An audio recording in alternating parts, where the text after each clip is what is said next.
Today we are going to talk about M2F, gender affirmation surgery, vaginoplasty. Dr. Kaushik, what are the various techniques that we have for gender affirmation surgery when it comes to vaginoplasty? Yeah, for male to female gender affirmation surgery, one of the core procedure is vaginoplasty. In vaginoplasty, primarily we perform three types of vaginoplasties. One is the newest and safest technique, which is Peri penile inversion B, that is also called as PIB. And second is using the peritoneum, that is peritoneal vaginoplasty. And third is the sigma lead SRS, that is using the sigmoid colon. Okay. So when we talk about pericentury PIB, which is also the hallmark at Olmec, what are the various aims that we have with this particular surgery? Yeah, with the pericensury PIB technique, the main aim remains the sexual function akin cis female. And in sexual function, the primary aim is to achieve the depth, sensations, and the lubrication. Okay, that's nice.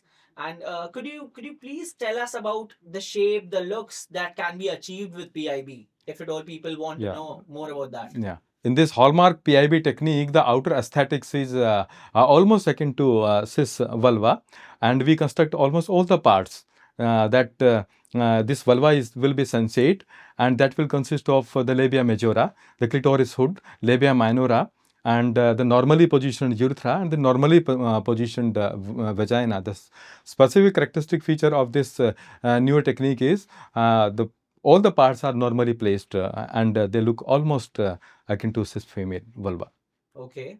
And now, if we talk about the functional aspect of PIB, if we start off with the depth, what is the depth people can expect with PIB? Yeah, out of main aspects in the sexual function, the primary thing is the depth of the vagina.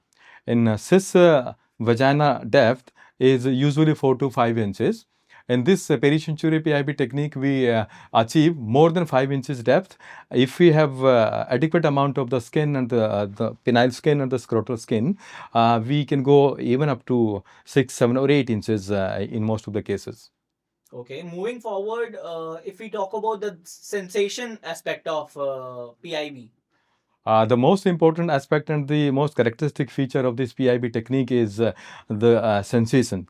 The sensation part out of all the techniques probably is highest in the PIB technique, because all the tissues, whatever we are using into this technique, that is having full sensations, and these are the erogenous or the sexual sensations, because there is a particular nerve which supplies this vagina, that is pudendal nerve, and that nerve is specifically meant for the sexual functions and sexual sensations. Okay, and how about the lubrication aspect of PIB? Yeah, this is also one of the important aspect. In penile inversion, the PIB technique specifically, we have done the modifications, and we try to preserve the urethral glands and lot of glands around the urethra and in the prostate. And over the period, the PIB vaginoplasty tends to be a lubricant. Okay. And if I talk about the preoperative preparations or requirements that you may require before the surgery. The requirements are standard as or for SRS or gender affirmation vaginoplasty. These are the WPATH guidelines. We need clearance from the psychiatrist, psychologist, and the endocrinologist. And one specific advice is specifically the patient has to be medically fit.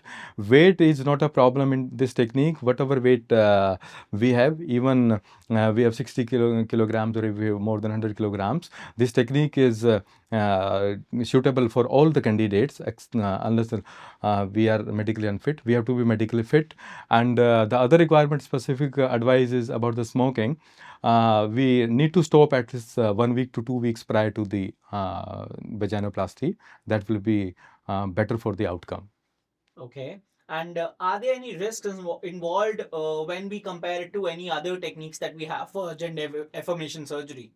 See, if we talk about the PIB comparatively, this is the safest technique, because we don't operate other than the perineal area.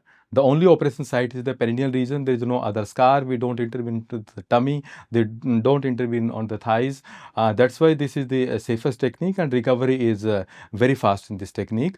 And As far as the side effects and risks are concerned, this technique has the minimal risk as compared to other techniques. Okay. What if we talk about the aftercare and the recovery phase of PIB? As far as the PIB is concerned, because this involves only the perineal site, that's why recovery is very fast, and overall aftercare is very minimal in this case. Okay. And earlier you mentioned that the dilation starts within 5 to 6 days after the surgery, right?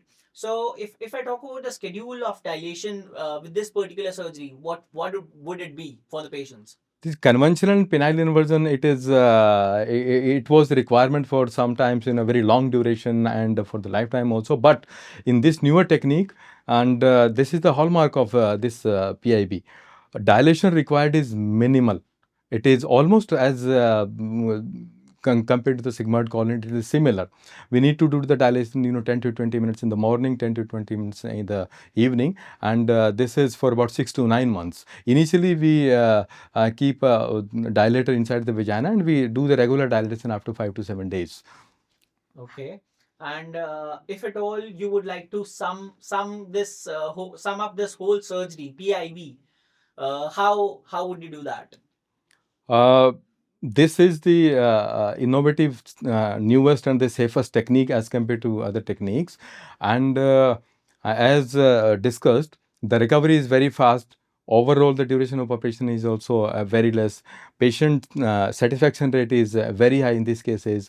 And most important point is the dilation required in this technique is very minimal. And what we achieve out of this technique, the outcome in the form of aesthetics as well as the function in the form of depth and sensations, it is very high. It is akin to cis vulva and the cis vagina. Thank you so much, Dr. Kaushik. Thank you so much for giving your time, and it's always lovely having you here. Thanks a Welcome, lot. welcome, welcome.